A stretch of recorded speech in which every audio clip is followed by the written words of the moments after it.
Alrighty, hello everyone, it's Silver Kyle here, and I have some exciting news for those of you that are interested in picking up an Xbox One but kind of didn't want to pick one up because it was bundled with Kinect.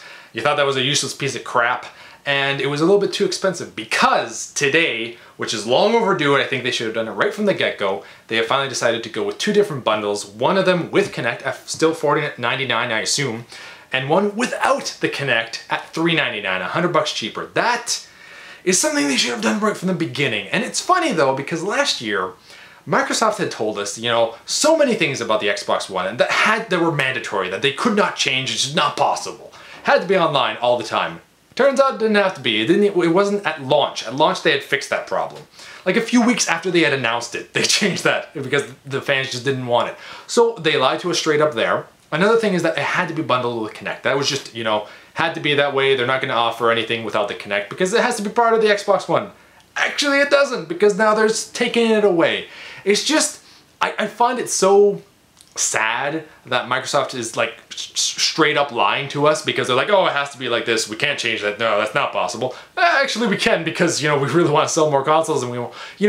There's two sides to it. One of them, it sucks because they did lie to our faces. They just straight up lied to our faces. This is the proof right there. But on the other hand, they're now listening to us.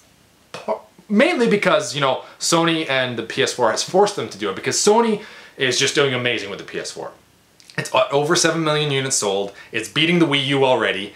Although Microsoft, honestly, is at about 5 million units sold, so they're not doing too bad. Like, they're catching up to the Wii U like this. The Wii U had a year on them, and they're still catching up like mad. So they're doing okay, but I think they really want to be the #1 console out there and beat the PS4. And that I like. I like competition. I really want the Wii U to come back and, also make a comeback. I hope Mario Kart 8 does amazing for them. And that's a neck and neck, competition between the Xbox One, the PS4, and the Wii U. I don't care who wins. I just want there to be competition. I want those companies to thrive, and I want them to compete against each other because when that happens, the fans win because they lower prices. They come out with crazy ideas for like exclusives. They try to dominate in every asset that they have, and they bring out things that they might not have if they just held a monopoly. Well, if we hold a monopoly, there's nobody else. There's no other people out there. We're just gonna reap the benefits. We're gonna charge whatever we want because nobody can compete against us.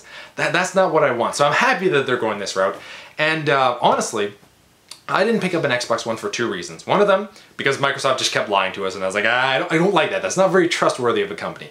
And number two, the price. It was $100 more because of the Kinect, and I don't want the Kinect. I can understand if you want the Kinect, that's fine. You can get that bundle, but you should have the option right from the beginning if you have the Kinect or no Kinect, and then you pay the difference. That's how I saw it, and I'm glad that Microsoft is finally going this route. And I will be picking up an Xbox One very soon, this summer, because there's a lot of games now that are out for it that I actually want more games on the Xbox One at the moment.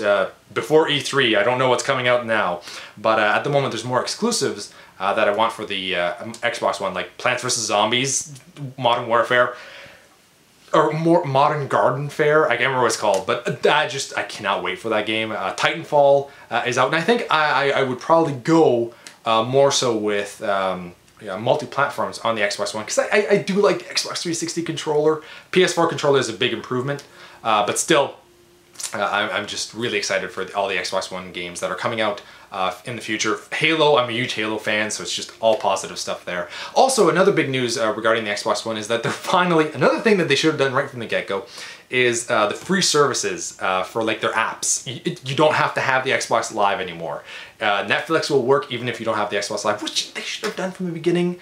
But that's another thing. Competition. PS4 is doing that, and the PS3, and people were jumping ship to that. So they're finally like, okay, you don't need the Xbox Live. You can watch Netflix as you want, which makes sense not only because the competition is doing it, but Xbox decided to name themselves Xbox One. Stupid, horrible name, considering it's the third version of the system that's out there. But it kind of makes sense if you Xbox all in one, but it wasn't because you had to have the Xbox Live to have everything. Just some weird things that Microsoft decided to do, but awesome that they're finally doing it. And I would like to know if those of you that might pick up an Xbox One because they're listening to the fans finally. So you've been Bearded In. Thanks for watching, everyone. Beardage.